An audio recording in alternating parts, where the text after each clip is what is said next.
Les super-héros connaissent actuellement un nouvel âge d'or, peut-être encore plus qu'à leur début. On ne va pas se mentir, Hollywood a bien aidé avec la multiplication des adaptations sur grand écran depuis le début des années 2000 et le récent succès du MCU qui a pulvérisé de nombreux records au box-office. Tous ces films ont permis à ces super-héros de se faire connaître et apprécier du grand public, alors qu'ils étaient jusque-là principalement réservés aux geeks avec les comics ou aux enfants avec les dessins animés. Ainsi, même si Superman, Batman ou Spider-Man s'étaient fait leur place en tant qu'icône, personne ne connaissait Aquaman, Ant-Man ou même les Avengers. En quelques années, la situation a donc bien changé. Ce modèle super-héroïque américain a tellement étendu son influence qu'il a été jusqu'à se propager au Japon et à son étendard culturel, le manga. Si le genre super-héroïque n'a jamais été un genre dominant de la bande dessinée japonaise, contrairement aux comics, il se démocratise aujourd'hui en étant représenté par pas moins de deux des plus gros best-sellers du moment, One Punch Man et My Hero Academia. Comme vous le savez probablement, le Japon est très longtemps resté en autarcie. Sa culture a donc subi très peu d'influence jusqu'en 1945 où le pays a capitulé et s'est ouvert au monde sous l'impulsion du général américain MacArthur.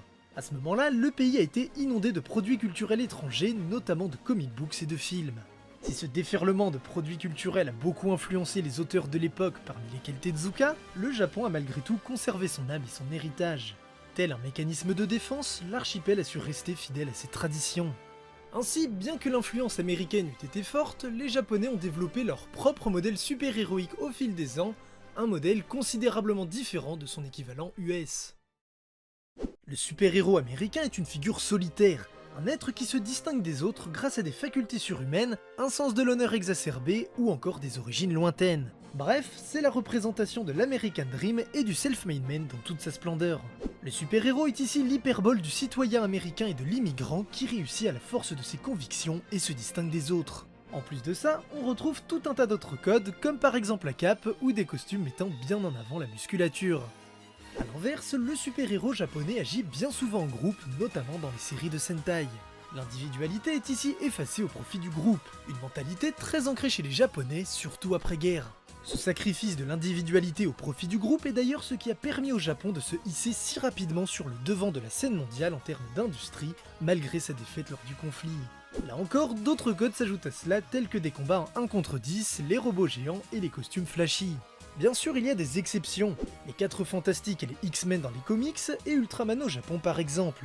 One Punch Man et son héros encapé Saitama sont clairement une référence aux super-héros encapés style US.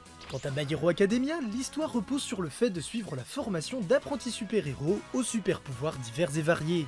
D'autant plus que Kohei Horikoshi, le mangaka de la série, se revendique clairement comme un grand fan de comics. En prenant en compte les influences de l'auteur ainsi que le genre super-héroïque de son manga, ne peut-on pas dire que MHA se rapproche plus du comics que du manga? Cela mérite réflexion. Je pense qu'il faut se pencher en détail sur ce que sont concrètement le manga et le comics afin de savoir si l'œuvre tient plus de l'un ou l'autre ou même carrément des deux. Tout d'abord, il ne faut pas confondre super-héros et comics. Toutes les bandes dessinées de super-héros ne sont pas des comics et tous les comics ne sont pas des histoires de super-héros. Il s'agit simplement d'un genre au même titre que la romance, le polar ou le western. Il est juste beaucoup plus présent aux États-Unis qu'au Japon, en France et en Belgique, sans pour autant être majoritaire non plus. Certes, les Big Two que sont Marvel et DC proposent de nombreux titres, mais ils proposent d'autres séries telles que Star Wars, et beaucoup d'autres éditeurs proposent de nombreuses autres séries telles que Walking Dead, Hellboy ou encore Preacher. Maintenant, il est vrai que Horikoshi référence énormément son manga aux comics, à commencer par ses couvertures généralement très inspirées d'autres covers de comics, que ce soit dans les dessins ou dans la composition. Ces pages sont également jonchées de clins d'œil et de références.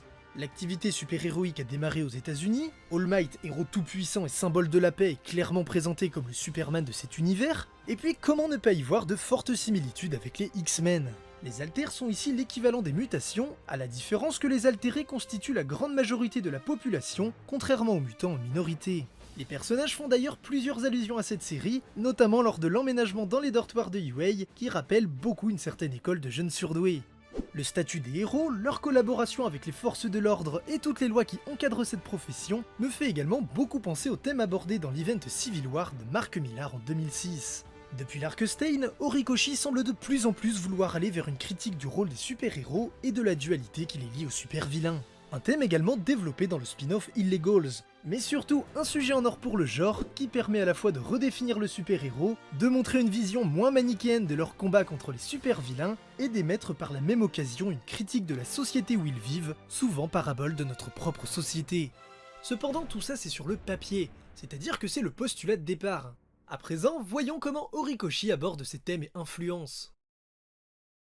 My Hero Academia raconte l'histoire du jeune Izuku rêvant de devenir le plus grand des super-héros alors même qu'il ne possède aucun pouvoir. Sa détermination et sa rencontre avec son idole All Might lui permettent d'acquérir un alter et d'intégrer la plus prestigieuse école de héros. Il va alors devoir se dépasser pour atteindre son rêve et va rencontrer de nombreux amis et ennemis au cours de son parcours.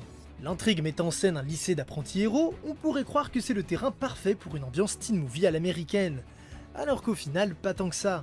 Je n'ai jamais étudié au Japon, mais on retrouve pas mal de similitudes avec des neketsu mettant en scène l'apprentissage d'un héros tel que Naruto ou Sangoku.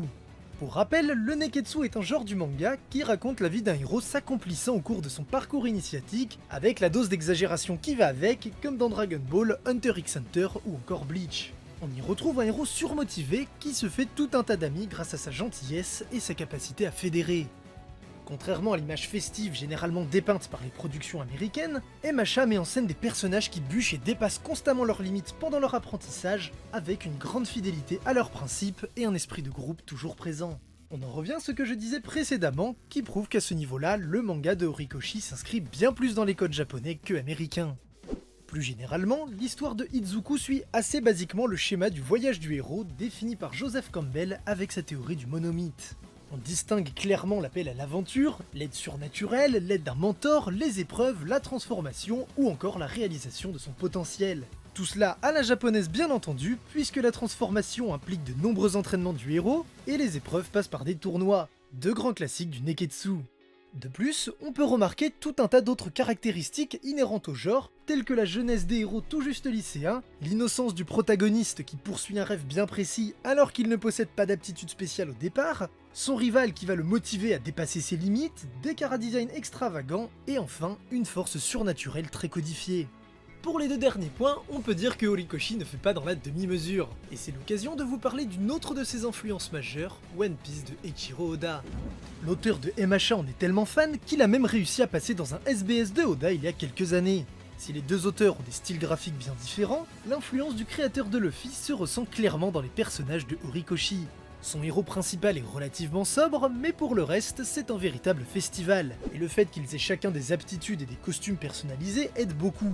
Pour n'en citer que quelques-uns parmi les plus originaux, il y a Fat Gum, Tsuyu, Koji, Mezo, Minoru, et j'en passe une ribambelle.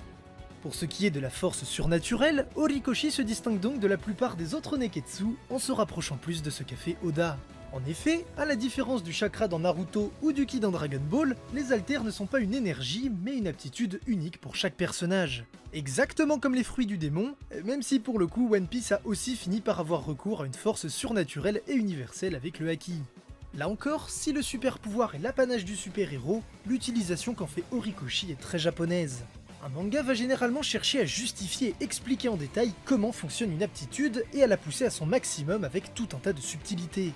Par exemple, dans les comics, Superman possède une force monumentale, mais ce que ça implique précisément n'a jamais été vraiment défini. Dans My Hero, All Might peut remuer l'air, créer des ondes de choc ou même augmenter sa vitesse, là où celle de Superman est un autre de ses pouvoirs. Dans One Piece, l'élasticité de Luffy permet de gonfler ses os et d'augmenter sa pression sanguine pour accroître sa vitesse, là où Mr. Fantastic peut s'aplatir et s'étirer. Et de manière générale, tant MHA que One Piece ont inventé des aptitudes qui seraient totalement ridicules ou inexploitables dans un comics de super-héros. Les grappes de Minoru, le nombril laser de Yuga, les bras dérouleurs de scotch de Hanta, le fruit de Wapol, celui de Doflamingo, ou encore le fruit de Katakuri, et là aussi j'en passe. Tant de pouvoirs qui, entre la main de ces deux créateurs, deviennent parfois plus impressionnants que la super force ou le maniement du feu. Et à l'inverse, des pouvoirs à première vue très puissants sont limités par des conditions très réalistes. Par exemple, l'électricité de Denki qui a besoin d'objets pour être dirigé et qui inflige un gros contre-coup à son utilisateur. En matière d'histoire, My Hero use donc de bien plus de codes liés au manga, mais ces éléments ne suffisent pas à savoir si MHA tient plus du manga ou du comics. Pour avoir une vraie réponse, il faut s'intéresser à l'œuvre en tant que BD, et donc s'intéresser aux travaux de Thierry Groenstein et Scott McCloud, deux grands théoriciens du 9e art. En effet, ces deux auteurs vont nous permettre de mieux comprendre les caractéristiques propres au manga, aux comics et à la BD franco-belge. En feuilletant My Hero Academia et en relisant la série, j'ai remarqué que l'auteur utilise énormément de cases muettes, encore plus de cases sans bord, ainsi que des cases multipliant les points de vue au sein d'une même scène. Un peu à la manière d'un film où le temps serait ralenti pour permettre à la caméra de nous montrer la réaction de plusieurs personnages ou de multiplier les points de vue d'une même scène. Pour comprendre l'utilisation des cases de Horikoshi, commençons par regarder le travail de Scott McCloud sur le sujet. Il définit la bande dessinée, peu importe son style, comme étant un art séquentiel juxtaposé dans l'espace. C'est-à-dire que des cases sont dispatchées sur des pages et se suivent afin de former une action et de raconter une histoire. Ces enchaînements de case en case représentent donc le mouvement, mais aussi le temps découpé en images clés afin que toutes ces actions nous soient facilement compréhensibles. Cependant, ces enchaînements ne sont pas faits au hasard, ils ont un sens. Ainsi, McCloud a déterminé les 6 types d'enchaînements possibles. Le premier est de moment à moment, il ne se passe quasiment rien entre les deux cases. C'est par exemple une personne qui cligne des yeux ou qui reste immobile. Ensuite, d'action à action. Cette fois, le mouvement entre les cases est plus important. Elles vont alors représenter un moment clé de cette action. Troisième type d'enchaînement, de sujet à sujet. On passe d'un élément à un autre lié par le même thème. Après ça, il y a l'enchaînement de scène à scène qui va tout simplement faire changer le lieu de l'action d'une case à l'autre. C'est le type d'enchaînement utilisé pour un pendant ce temps-là par exemple. Ensuite, cinquième type, de point de vue à point de vue. Cette fois, l'enchaînement des cases sert à montrer un endroit ou même une idée sous différents angles à la manière de ce que j'ai relevé un peu avant dans MHA. Ce type d'enchaînement donne l'impression que le temps est figé et contribue beaucoup à poser une atmosphère dans son récit. Et enfin, sixième et dernier type d'enchaînement, la solution de continuité. Les cases n'ont juste pas de lien logique entre elles. C'est surtout un enchaînement utilisé par des BD expérimentales ou des BD d'humour. Tout ça c'est bien beau, mais en quoi ça nous avance? Une fois les 6 types d'enchaînement définis, McCloud en a profité pour dresser 3 schémas afin d'analyser la proportion avec laquelle ils sont utilisés entre les différents styles de BD. L'analyse pour la BD franco-belge a été faite à partir des travaux d'Hergé, celle du comics avec Kirby, et pour le manga, elle a porté sur les travaux de Tezuka. Alors oui, c'est effectivement un peu daté, mais tous trois représentent à merveille chacun de ces 3 styles. Hergé est un maître dans son domaine, Kirby a réinventé le comics, et sans Tezuka, le manga tel qu'on le connaît n'existerait probablement pas. Du coup, oui, leurs travaux sont plus anciens, mais l'influence des autres styles est moins forte, il est donc plus facile d'identifier leurs caractéristiques propres. Aujourd'hui, avec la mondialisation, chaque style inspire les autres. Sobral des légendaires emprunte au manga, Ramos s'inspire également du style japonais, Taniguchi tient plus du style franco-belge que japonais, bref, ce serait comme essayer de remonter un gigantesque arbre généalogique. Voyons donc ce que donnent ces 3 graphiques tirés de l'art invisible. À moins d'être aveugle, on voit clairement que le comics et la BD franco-belge utilisent en grande majorité l'enchaînement numéro 2, celui d'action à action. D'une part, c'est lié à la pagination des albums bien plus faible qu'au Japon. Chaque page, chaque enchaînement se doit d'être utile. Les auteurs doivent être le plus efficaces possible pour ne pas gaspiller l'espace des pages qui se fait si rare. Passer d'action à action permet de toujours faire progresser l'histoire sans que le lecteur ne s'ennuie. Et d'autre part, c'est également lié à la tradition artistique occidentale. L'art occidental a un but, il est basé sur le mouvement. A l'inverse, l'art oriental est basé sur l'état. Il n'hésite donc pas à avoir recours au silence. Cette caractéristique est facilement identifiable à partir du graphique. Là où comics et BD franco-belge n'utilisent pratiquement pas l'enchaînement 1 de moment à moment et l'enchaînement 5 de point de vue à point de vue, le manga les utilise très fréquemment et fait moins appel à l'enchaînement d'action à action. Ces 2 types d'enchaînement permettent d'avoir recours à de nombreuses cases muettes qui bien souvent ne font pas avancer l'histoire à proprement parler, mais qui permettent de multiplier les points de vue sur un lieu ou des groupes de personnages, renforçant cette atmosphère si particulière. Pour ce qui est de My Hero Academia, on peut dire que la série s'inscrit en plein dedans. Il vous suffit de prendre un tome au hasard et vous devriez tomber sur un bon nombre de cases complètement muettes. Ces cases sont souvent utilisées pour montrer un ou plusieurs personnages face à une situation précise, les montrer dans l'hésitation ou encore d'autres états précis. Là-dessus, pas de doute, My Hero tient bien du manga. En plus de ces enchaînements, je vous ai dit avoir remarqué de nombreuses cases sans bord. C'est-à-dire des cases qui, au lieu d'être parfaitement closes avec 4 côtés bien solides entourés de blanc, ont un ou 2 côtés délimités uniquement par le bord de la page elle-même. Ces cases ouvertes donnent l'impression d'un espace plus libre et d'un temps qui n'est plus prisonnier par les bords stricts de la case. Dans My Hero, je pense qu'il serait plus rapide de compter celles ayant 4 bords bien fermés plutôt que l'inverse, tant il y en a.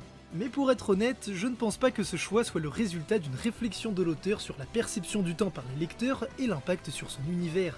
La case ouverte étant l'une des spécificités japonaises les plus répandues chez les mangaka, je pense qu'il s'agit surtout d'une façon de faire inconsciente, héritée des générations précédentes, et d'un choix purement stylistique puisque ouvrir les cases permet de faire respirer les planches et les dessins, un critère non négligeable vu la taille des mangas une fois reliés.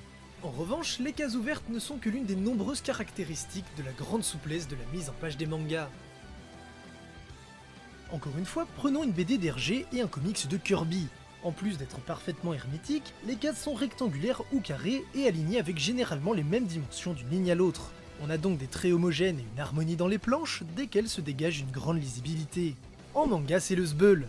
Les cases ont toutes sortes de tailles et des formes complètement variables pour s'adapter au mieux à une taille de page, les personnages jaillissent, il y en a dans tous les sens. Cette mise en page que l'on retrouve également dans la série de Horikoshi sert avant tout à un découpage plus détaillé, proche de celui d'un storyboard de cinéma. Cela fait écho à ce que je disais un peu avant avec la différence entre l'art occidental et l'art oriental.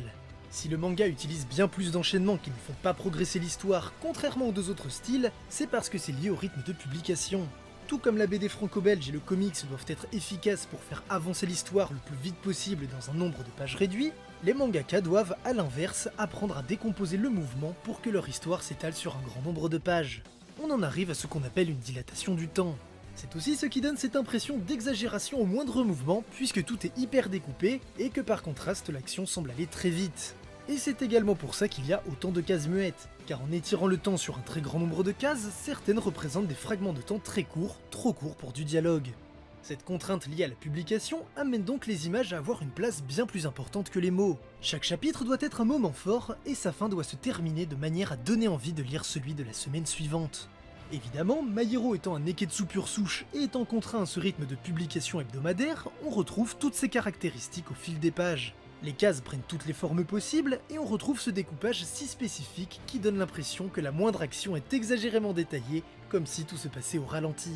Selon Thierry Grunstein, c'est même l'une des deux principales caractéristiques du style japonais qu'il appelle instabilité et qu'il définit comme étant des personnages pris de gesticulations frénétiques. On retrouve souvent des poses ou des mouvements tellement exagérés qu'ils en deviennent humainement impossibles. C'est le cas lors des combats que Horikoshi agrémente avec énormément de lignes de vitesse et de trame, là encore une technique très japonaise. C'est également vrai des gags où les personnages affichent des grimaces anatomiquement imparfaites mais souvent très drôles. D'autant que l'auteur est un grand fan de gros plans qui, couplés à ces fameuses trames et lignes de vitesse, donne un effet très dramatique aux scènes, renforçant une fois de plus l'exagération. Et enfin, la seconde caractéristique du style japonais selon Thierry Groenstein, c'est l'hétérogénéité des personnages et des décors. En gros, les personnages, surtout le principal, ont des apparences suffisamment détaillées pour être reconnus, mais assez peu pour faciliter l'identification des lecteurs. A l'inverse, les décors sont très réalistes au point d'avoir une précision photographique. Cette différence entre personnages et décors crée un contraste qui fait ressortir ces mêmes personnages. Sauf que là encore, cette caractéristique est plus pratique qu'artistique, car ce sont les assistants du mangaka qui réalisent les décors afin que ce dernier puisse suivre le rythme hebdomadaire. Cette répartition du travail est unique au Japon, puisqu'en comics comme en bande dessinée franco-belge, le dessinateur s'occupe aussi bien des personnages que des décors. Inutile donc de préciser que Horikoshi procède de cette manière s'il veut pouvoir livrer sa vingtaine de pages toutes les semaines au Jump. Au final, je pense que vous l'aurez compris, Horikoshi a beau puiser ses inspirations dans les histoires de super-héros américains, My Hero Academia est clairement un manga, tant dans ses choix artistiques en tant que BD, que dans son schéma narratif suivant la logique des classiques du neketsu et sa tradition jusqu'au boutiste. Qu'est-ce que ça me fait plaisir d'avoir enfin pu vous parler de My Hero Academia. On vous attend maintenant en commentaire pour nous donner votre avis sur la série, tout en évitant les spoilers bien entendu. Personnellement, j'adore My Hero Academia et je pense qu'il n'a pas volé son titre de nouveau shonen à succès dans le Jump. Sur ce, on se retrouve très bientôt pour de nouvelles vidéos. Salut à tous.